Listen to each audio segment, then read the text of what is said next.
Okay, well today I was going to talk about what's the deal. I talked first hour. Just by way of explanation, this one's going to be kind of short. We talk each week about the convergence of events and the fact that we live in a disrupted world. This is going to be, is there a reason why my thing's not showing up on the...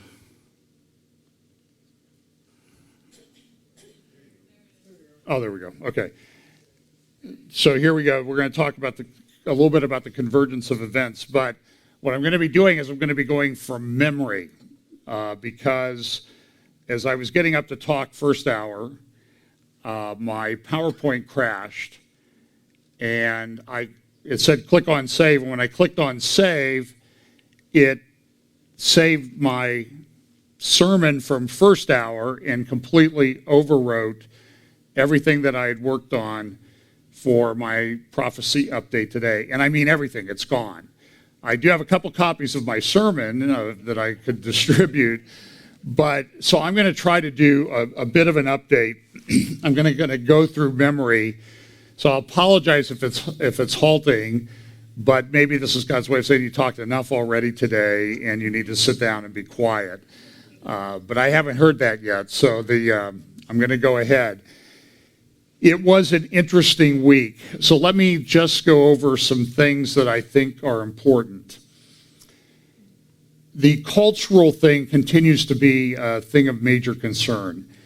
As I mentioned during first hour, it was 4 years ago that the Supreme Court issued the Obergefell decision.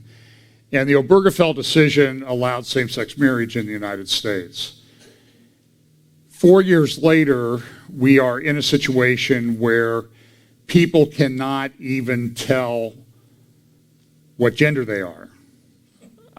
Or if you call someone by a man who obviously looks like a man, might have a beard or anything, you're subject to all sorts of things that you might get charged with a hate crime. That's manifesting itself in a number of ways. In California, State Representative Evan Lowe, I think he's from the Bay Area, he identifies as a gay man. He has been pushing a number of these resolutions. He's been drafting them. A resolution passed either the California Senate or House or maybe both this week. Now, a resolution is not a binding law. It is just sort of a sense of what the legislature is thinking. For example, legislatures enact various resolutions all the time honoring a person and just say, hey, we want to honor so-and-so. One that's going around right now is a resolution that's been enacted and some presidential proclamations honoring Menachem Schneerson, who was the Rebbe head of the Lubavitcher sect of Judaism. He never went to Israel, by the way. He died in Brooklyn, New York, probably 1994. There's a resolution was adopted in 1991 honoring Menachem Schneerson. He's a good man, and he taught people to be moral and that sort of thing. So there's been I think there's some controversial views about what that resolution means. So I'll just say the resolution is not a law. You can violate what's in a resolution and nothing will happen. Where you need to be concerned is where there is additional legislation that's following up on that particular law. So for example, with respect to Evan Lowe's resolution in California, the current resolution that was enacted this week essentially says, and I don't have the number, I think it might be 99 or something like that, says that pastors, preachers, counselors, teachers need to stay away from conversion therapy. There are many instances of people who have testified that through the grace and the gospel of Jesus Christ, they were able to leave a homosexual lifestyle and become heterosexual. This is not what the LGBT community wants to see happen. So they have pushed in legislatures, for example, in California, they have this resolution now. So the resolution is the resolution. It's not enforceable, but when it becomes enforceable is when they add to it a particular law that is enforceable. So, for example, if you printed off, there's a theory running around Christian circles, some Christian circles right now, that these Noahide laws, because Schneerson believed in the Noahide laws, there's 7 principles, universal principles that the Chabad organization and the Lubavitchers believe in, that, and if you violate the Noahide laws, you're going to be beheaded. This is the theory. To my knowledge, there is no place on planet Earth that has enacted the Noahide laws.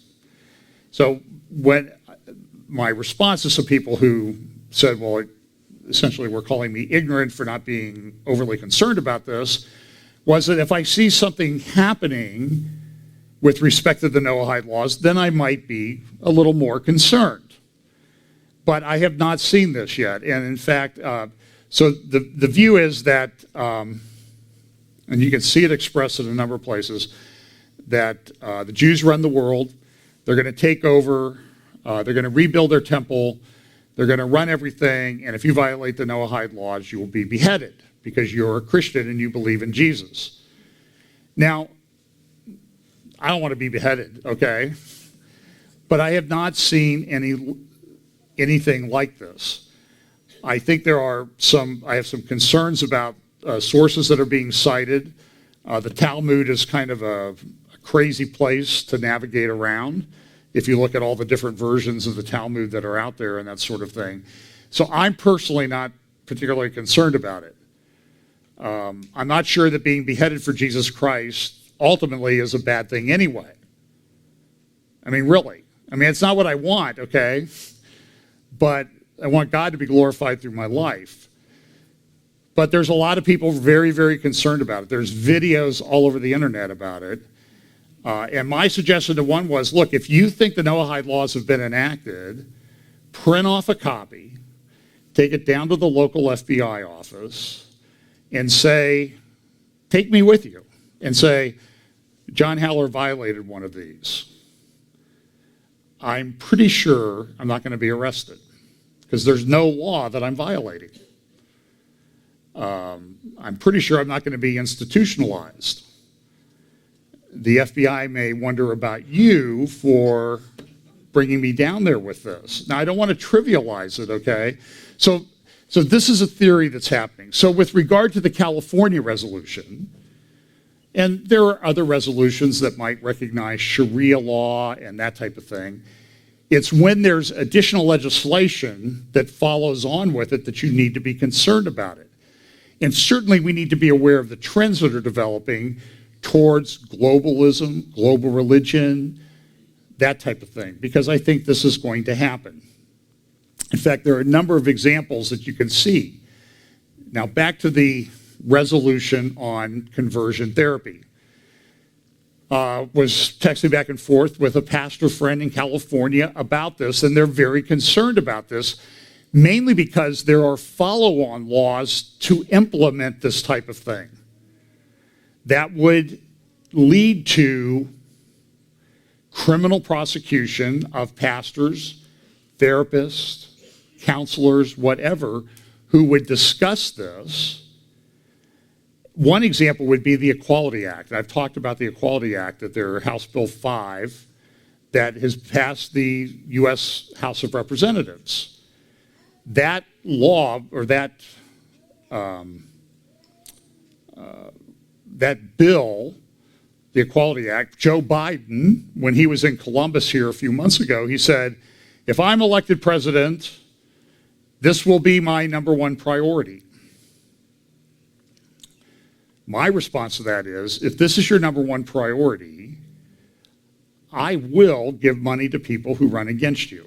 Whether I agree with who they are or how they are, because embedded within that bill, at the end of the bill, is a statement that the Religious Freedom Restoration Act will not be a defense to anything brought under this particular bill. It outlaws discrimination on the basis of race, sex, gender identity, and a number of other things. So that if, for example, if you are Masterpiece Cake Shop in Lakewood, Colorado, Jack Phillips, you will not be able to say, wait a minute, I'm exercising my religious freedom, and Congress enacted a law to protect us federally called the Religious Freedom Restoration Act back in 1993. The Democrats want to say that doesn't apply. Our law is above really the Constitution. This is very, very problematic. This is very troubling. So when you see the conversion therapy resolutions and the legislation, and believe me, there are many states, including Ohio, I think in Ohio the act is called the Equal Justice for All Act or something along that line, that are being introduced, that's when you should be concerned and oppose that, obviously. There are many things that are being done to bring into place a global agenda. We know there's the 2030 agenda that's been, sustainability goals that have been put out by the UN.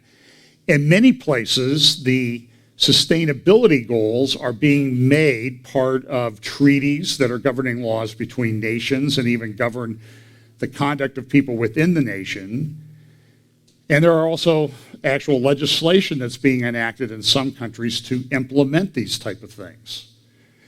And what we see is, I see a whole host of people that are sort of being drawn into pushing these global agenda goals, which I believe will be the global agenda goals of a coming world leader.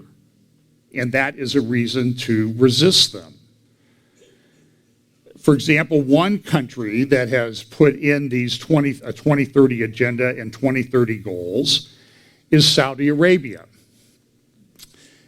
Crown Prince Mohammed bin Salman has been pushing this.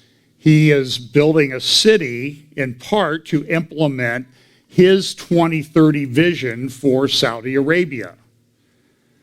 And I'll talk more about Saudi Arabia in a minute, but I'm concerned that he is getting a lot of traction with evangelicals because he seems to be backing off on being so against Israel. Although I'm very skeptical of how friendly he really is to Israel.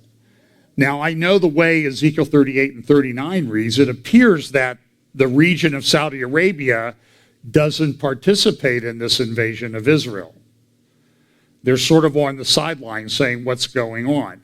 So in that sense, I do see that it fits into Bible prophecy.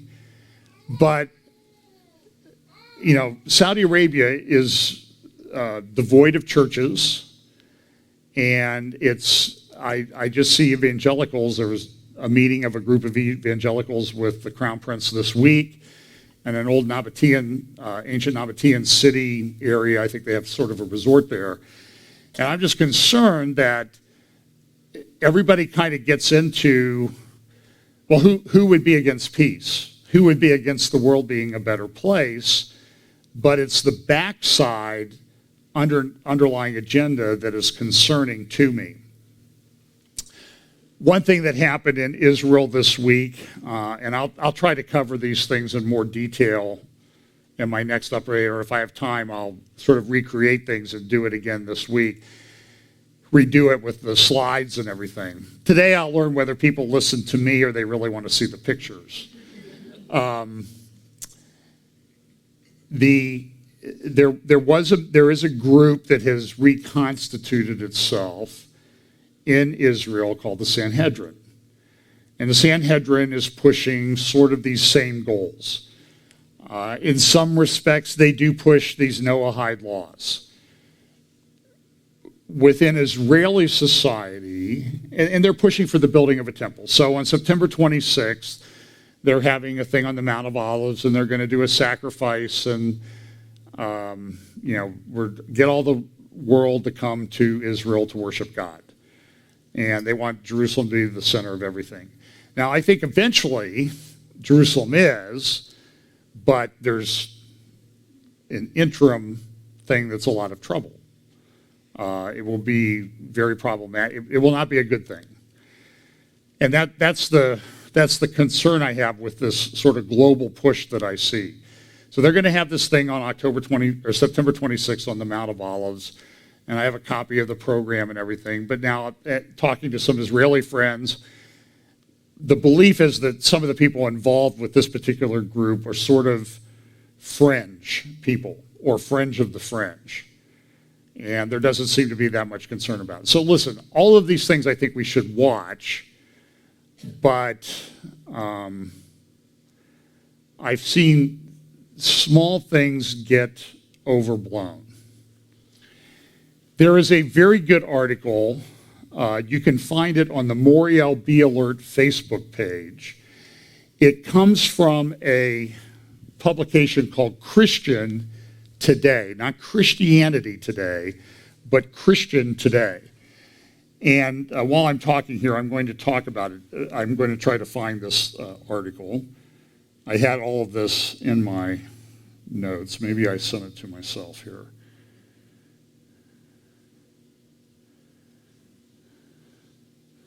Of course not.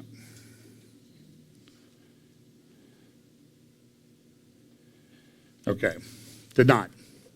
So let me summarize this article for you. This article says, we live in a world where everyone is being radicalized to some extent.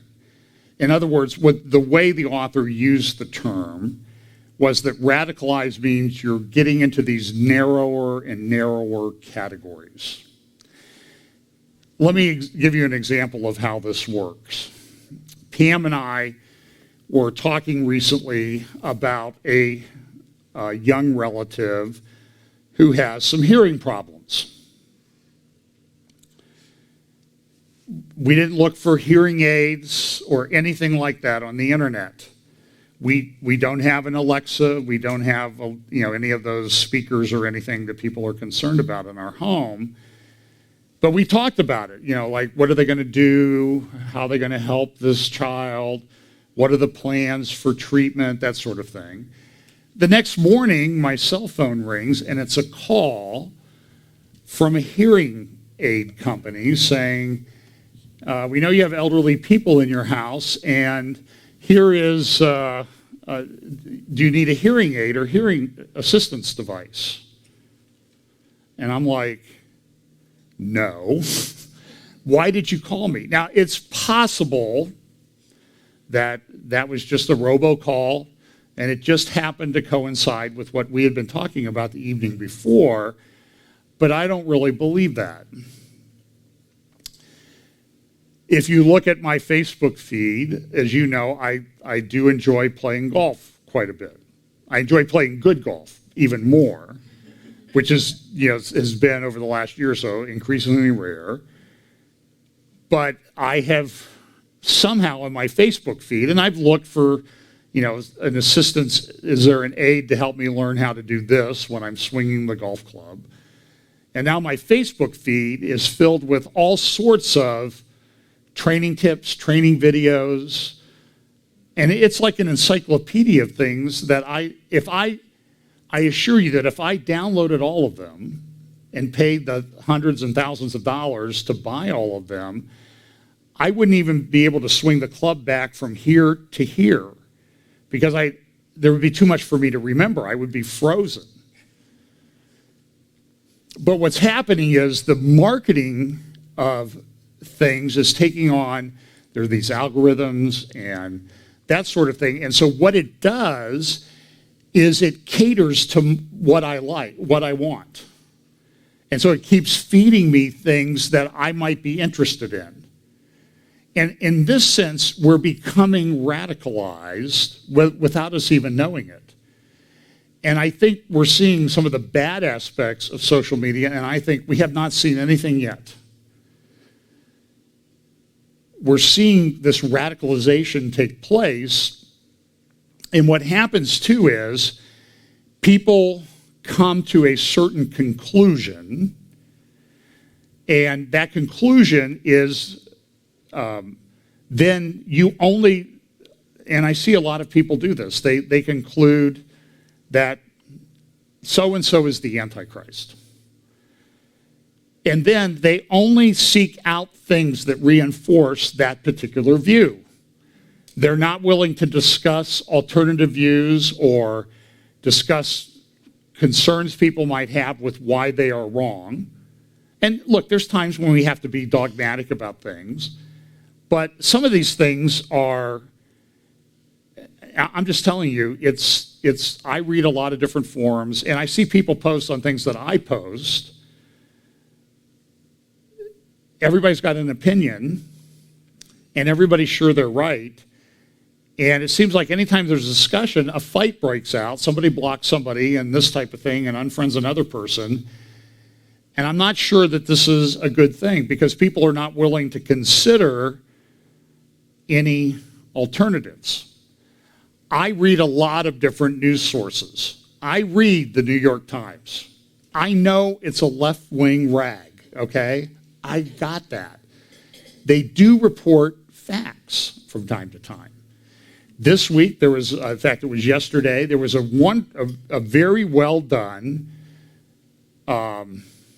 article that started on the first page and had a phenomenal graphic in the middle about the flooding that's taken place in the middle of the United States, all the way from Minnesota down to Mississippi and Louisiana. It's shocking what has happened. 400 counties, I think, are federal disaster areas in the United States because of flooding, just flooding. Now, the New York Times article also contained within it this leftist agenda that this is all the result of climate change and, too much carbon dioxide emissions. So they had to throw in their agenda, but the factual part of the article was actually pretty good.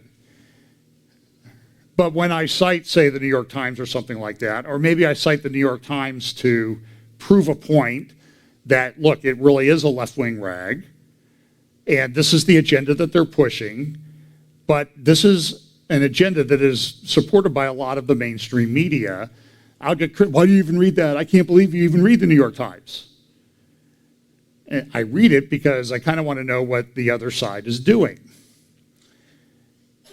But there's a lot of people who, because it doesn't fit what they believe to be true, they will completely reject even looking at those sort of things. And in that sense, everybody is becoming, when you start rejecting that and only looking for things to support yourself, you're becoming radicalized, and it's really leading to society being torn apart. You see an example of that in the Democratic Party. Well, I think it's a misnomer to call them debates among the presidential candidates.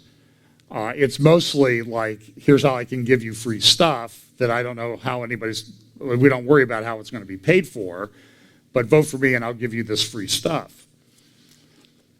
Or if you voted for the president, as Mayor Pete Buttigieg, I know it's Buttigieg, but I call him Buddha Judge, said if you voted for President Trump, you're a racist.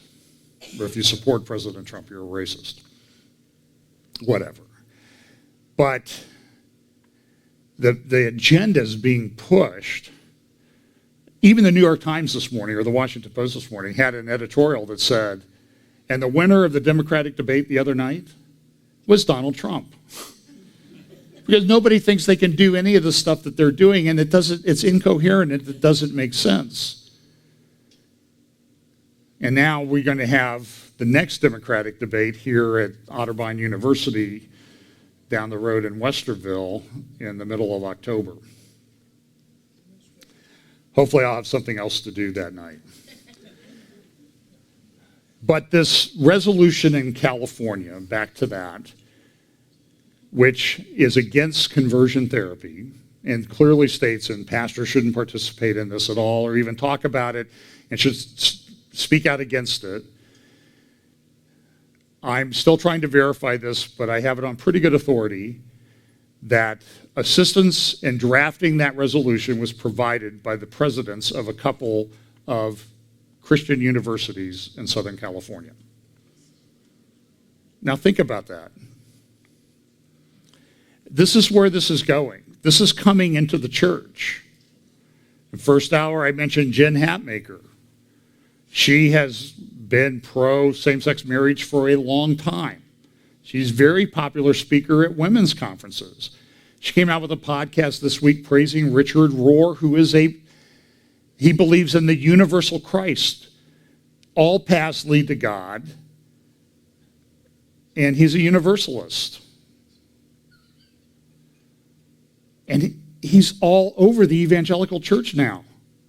It's shocking. He is one of the driving forces behind this Enneagram thing. They had a chapel devoted to it at Liberty University a couple of weeks ago. I have the video. And they said, well, some people think this might not be such a good thing, but no, it's not a good thing. Stop doing this. But it's everywhere you look. Pastors are doing it.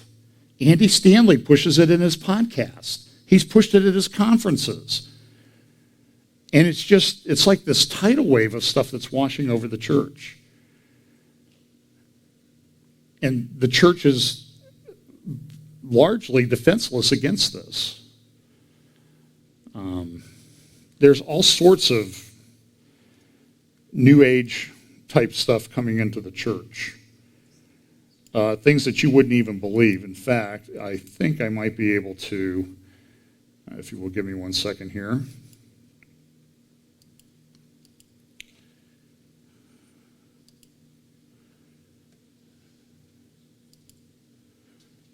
See if this is it. Okay. This is a Anglican church that was having, I don't even remember the name of the service. It was in my notes.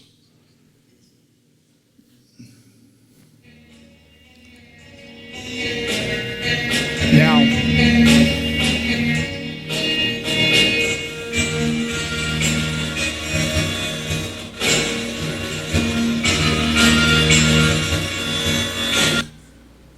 okay, I mean, this is what's passing for worship services now in a lot of places. It's absolutely mind-boggling what's going on. And the church seems defenseless. So let me talk a little bit about a few things that are going on in the Middle East. I mentioned this last week near the end of my talk. Jason Greenblatt has resigned. He's going to stay on until the peace plan is released. I hear it's going to be released after the Israeli election, which is on Tuesday. So maybe Wednesday we'll wake up and we'll see that there's some sort of Trump peace plan or Jared Kushner peace plan for peace in the Middle East that's been released. We don't know the details of this. I titled this, "What's the Deal?" The answer to that is, I don't know what the deal is because I haven't seen it. We've seen the economic aspect. Now, a lot of this is getting tied up in Israeli politics. Ayelet Shaked, who is a Orthodox Jewish lady who's running for election to the Knesset on Tuesday, she came out yesterday and said it's going to divide Jerusalem. That's what's part of the peace plan is. That's what she's heard. Now, I don't know if that's what she's heard. I don't know if that's what somebody told her because they're trying to undermine Netanyahu in the election or not. I don't know. It's very difficult to know what to believe coming out of Israel right now because everything is sort of clouded in this election that's taking place on Tuesday. The recent polls and what you've seen over the last few days is you've seen this push to really come against Netanyahu. Here's one of the final polls. Well, this is the front page on the left of the Haaretz, which is a left-leaning newspaper in Israel, and I would call it center, middle of the road newspaper, the Jerusalem Post. So on the left, it shows blue and white party slightly in the lead over Likud. But neither will have a majority. They'll have to form a coalition.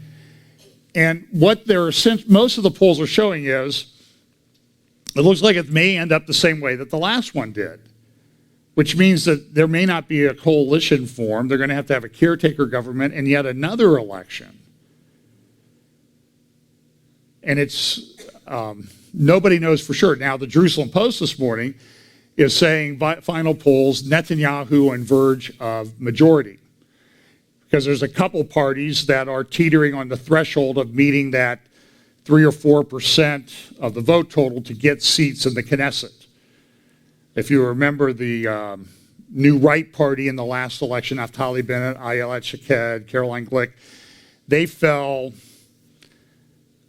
maybe 2,000 votes short of hitting that 4% threshold, where if they had, they would have 4 or 5 seats in the Knesset, and then they would have gone with the Netanyahu coalition, and he would be the prime minister now, and we wouldn't even be having another election.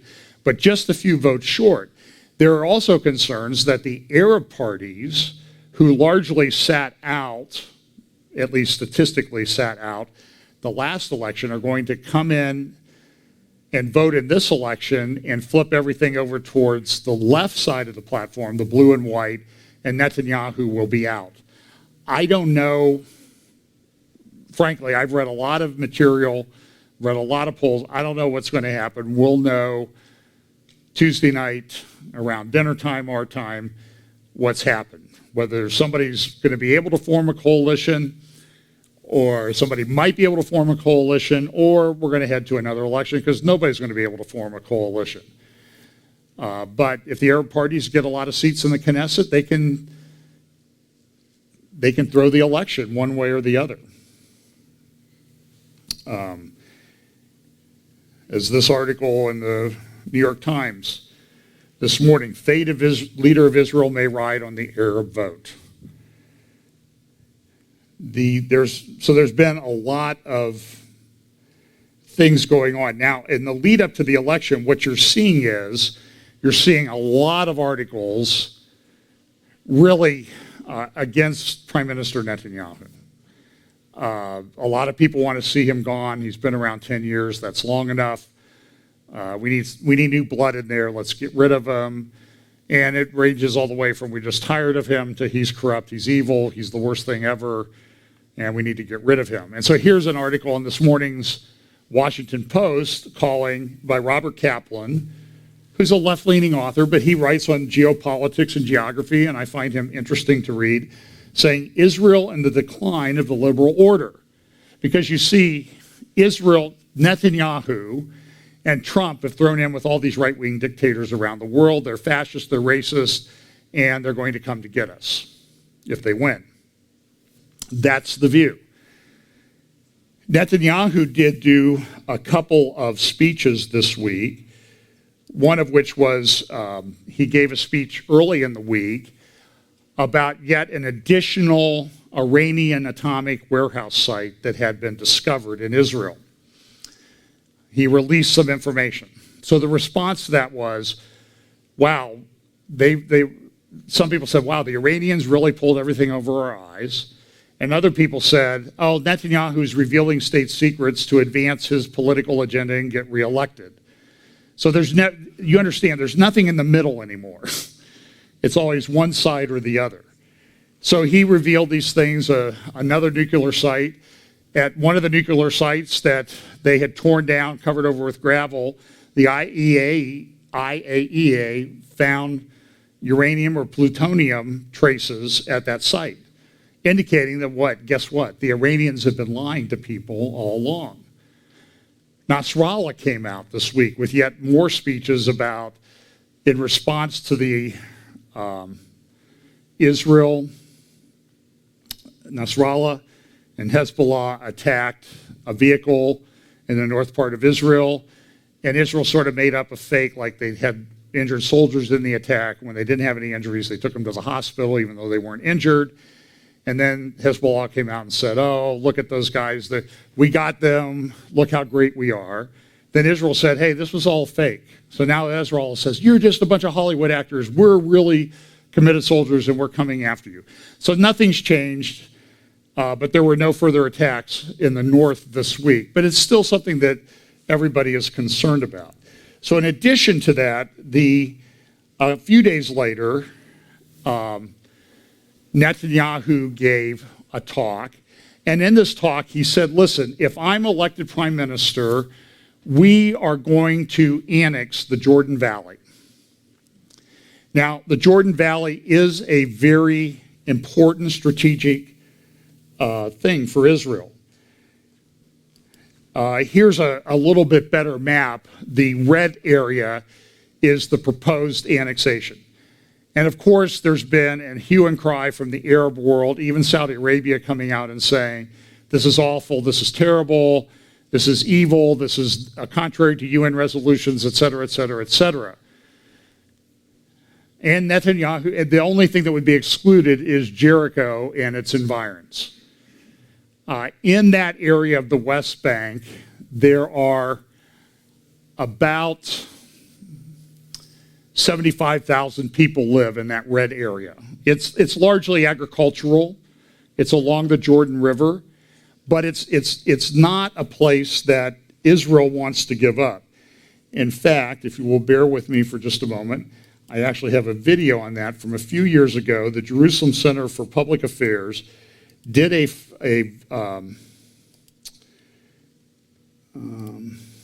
video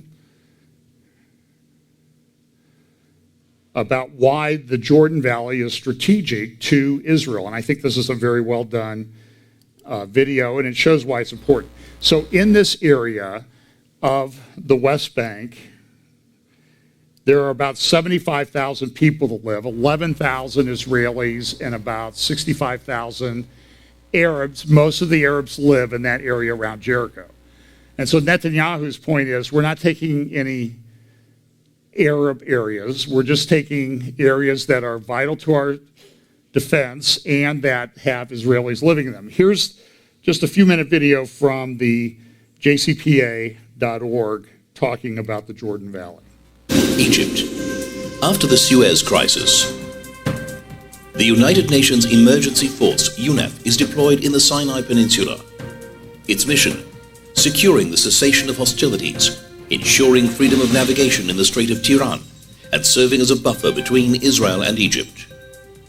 However, in May 1967, Egypt masses its army on Israel's border and closes the Strait of Tiran. UNEF retreats. The stage is set for the outbreak of the Six-Day War. Lebanon, 1978. After repeated armed attacks against Israel by terrorist organizations operating from southern Lebanon and Israeli defensive actions, the United Nations Interim Force in Lebanon, UNIFIL, is established. Its mission, restoring peace and security and the effective authority of the Lebanese government.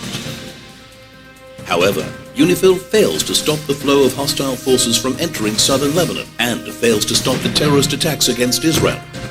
Two wars ensue in 1982 and 2006. In 2000, UNIFIL troops observe Hezbollah's cross-border attack on Israel and the kidnapping of 3 Israeli soldiers, but do nothing to stop the attack.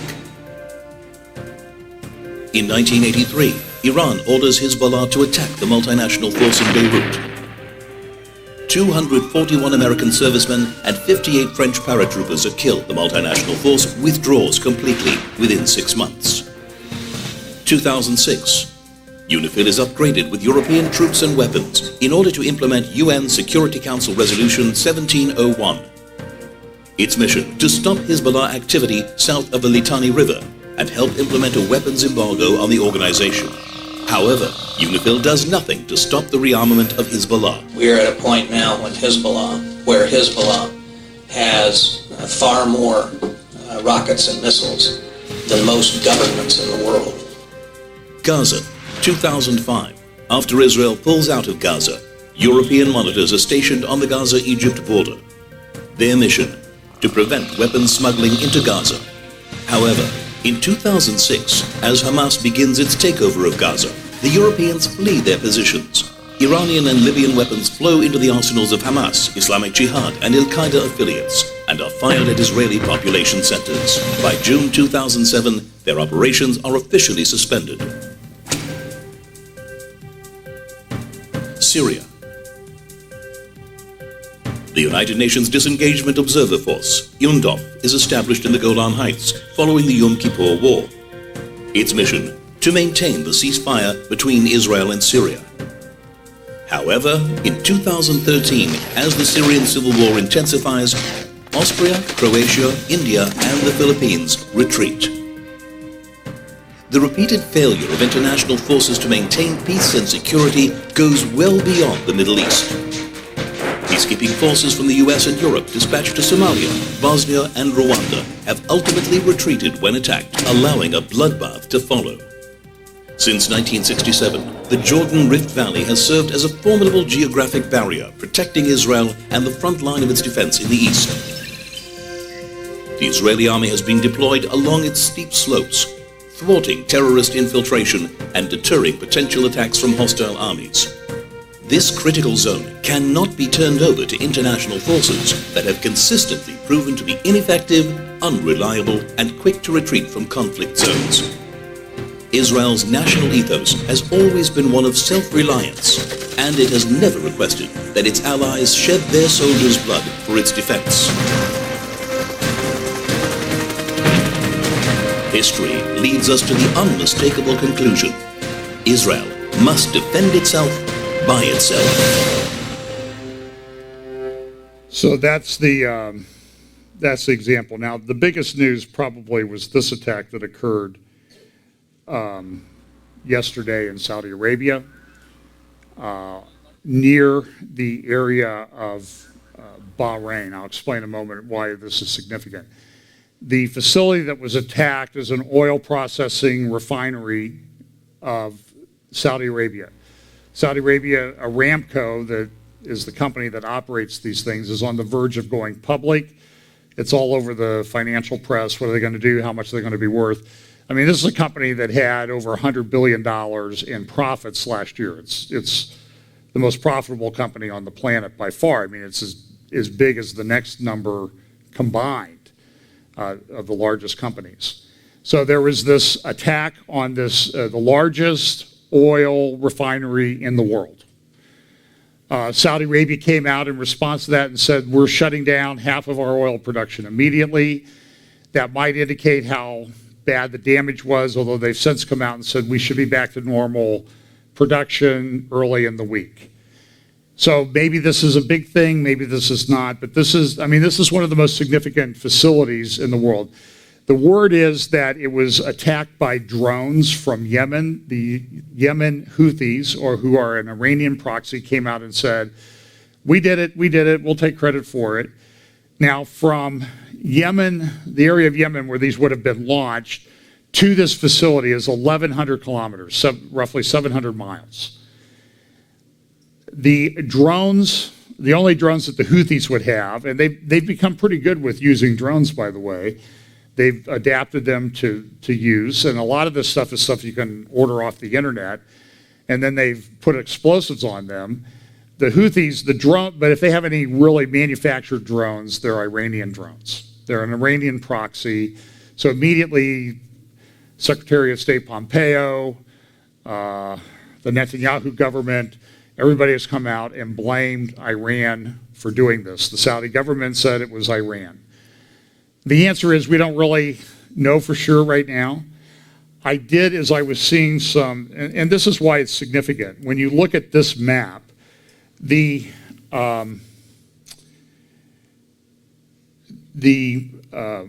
oil facility is down here in this area, and you see here you see this black.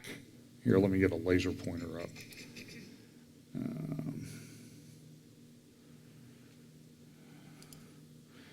So this area right here, in this black area with a highlight around it, that means it's a giant oil field. The red areas are gas fields, the black areas are oil.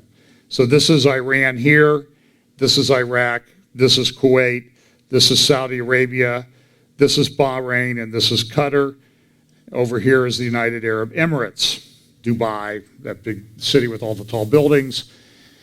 So the attack occurred at night, early in the morning, and the word is that it's 4 drones. I have seen Twitter postings from people in Kuwait that said they saw like missiles with glowing back ends on them flying over Kuwait towards Saudi Arabia shortly before the explosions took place. So now there's a lot of question. Did it really come from Yemen, or did it come from Iranian-controlled Hezbollah-type militias in Iraq? And the answer is we don't know yet. And then some say it might even be some Iranian cruise missiles. We'll know. They'll investigate and come out with it. But this is a very tricky area. The dark green areas are areas of where Shia Muslims predominate. And this map is a few years old, but it really hasn't changed. The big oil producing region of Saudi Arabia is largely Shia populated, which means they might be sympathetic to Iran, which is a Shia Islamic republic, as opposed to the Sunni Islamic Republic of Saudi Arabia. Qatar is a Sunni place, but they sponsor a lot of terror people. There are only about 300,000, what do you call them, Qatarites, that live there. They're very, very wealthy. They fund a lot of these terror organizations and militias. And you see between Qatar and Doha, there's that big red area in the Persian Gulf. That is one of the largest gas fields on planet Earth. It is jointly administered by Iran and Qatar. That is why Qatar uses its economic concerns predominate over its Sunniism. They work with the Iranians, which are Shia. They will work together. The light green areas are Sunni Islam. So what you see is in this area, the Shia Islam sort of predominates population-wise. Bahrain is largely Shia, but the sheikh that runs Bahrain, which is where they had the economic part of the conference on the Trump peace plan back in June, is a Sunni Islam. So to say that this is complicated is an understatement. So you can see, like in the United Arab Emirates, there's a mix of people there, and it's a real mess. But this is a very critical area to the world, oil supply. So there's a question, is oil prices going to spike? Might not affect us too much here in the United States because we produce most of our own oil now. But these things in the world economy, they have a ripple effect now like they didn't used to because the world economy is much more integrated. So that's what's going on. The headline from the Wall Street Journal yesterday, Saudi oil attack, this is the big one. The technological sophistication and audacity of Saudi's attack will linger over the energy market. So we'll have to see over the next few days. You might want to fill up your car at Costco on the way home, or get the Gas Buddy app and you can kind of track where oil prices are going. Let me just say one more thing. I do have an article I want to reference regarding Netanyahu's speech the other day on annexing the Jordan Valley. So now what has come out, Netanyahu has said the U.S. peace plan is imminent. Caroline Glick wrote a very good article the other day about the significance of it. Maybe I can just summarize it.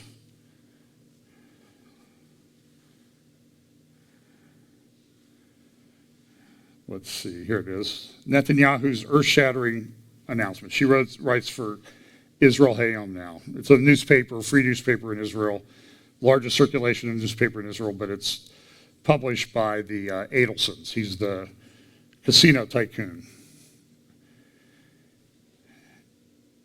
In any event, she just said that for years, from her perspective, she's been very concerned about No one in U.S. administrations will support Israeli settlements. No one will support Jews actually living in Judea and Samaria. If the Palestinians had their way, those areas would be Judenrein. They would be Jew-free. They don't want any Jews around at all. There are people who've tried, this has been a historical pattern of people trying to get rid of Jews from living there. It's the rise of anti-Semitism. It's what Olivier Melnick and I will talk about some next weekend. And it's a big problem, and it does play into Bible prophecy, I think. But Caroline says, here's the conclusion of her article. Well, she talks about Colin Powell. In reality, as then Secretary of State Colin Powell was quick to note, the Bush letter did not represent a change in U.S. policy regarding U.S. Judea and Samaria. They had issued a letter, and some people said, oh, the Bush administration is becoming pro-Israel. She notes this, there, as in every other U.S. statement on the areas before and since, the U.S. gave the Palestinians a veto over all Israeli claims to national rights in Judea and Samaria. Tuesday, Netanyahu announced that he has convinced Trump to take away the Palestinian veto. This is an unprecedented shift, there's that word again, this is an unprecedented shift in U.S. policy in Israel's favor.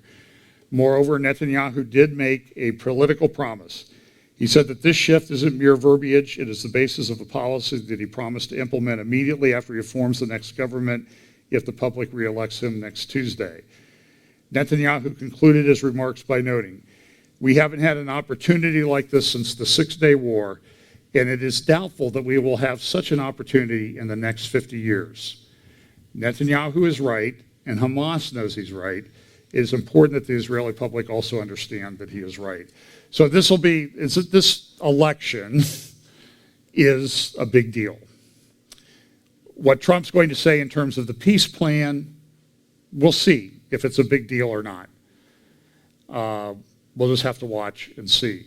But again, there's just an incredible amount of things that are happening that relate to Bible prophecy. And just let me see if there's one more thing that I want to bring up. Well, John Bolton got fired this week. Some people are happy about that. Some people are upset. My reaction ultimately is, well, he's gone, so let's get over it.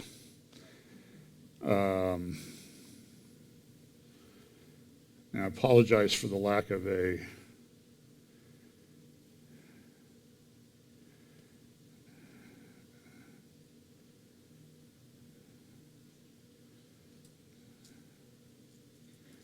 well, that's it. So let's keep watching. And next week Olivia and I will be talking about some of these issues in Bible prophecy and some of the things that come up this week and some of the big trends that are taking place. So let's pray and come back next week. Father, thanks so much for the word that you give us. Pray that you will watch us this week, guide us, keep us in the word, committed to you, and give us the opportunities to share the gospel.